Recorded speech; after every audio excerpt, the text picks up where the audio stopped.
I guess we'll do Ward 1's streets need help, but budgets are tight. How high is slurrying and paving on your agenda? What needs to be cut to balance the budget and improve our streets? Mike. Our streets are not in the condition they ought to be. The council just recently put an extra $8 million into the current fiscal year budget that began July 1st, specifically for street maintenance, repaving, and we'll get some big projects out of that as well as some small ones.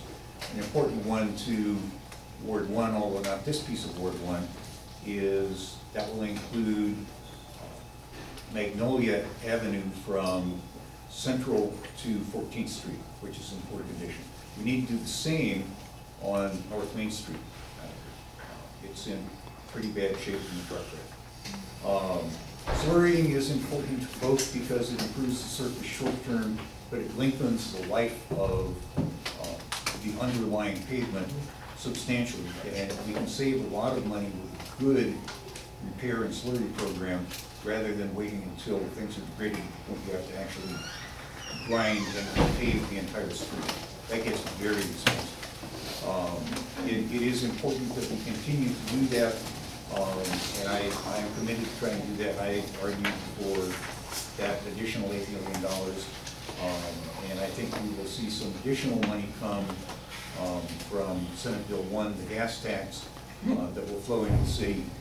You may or may not like the gas tax, but it's there. As a city person, I can definitely use that money on our streets.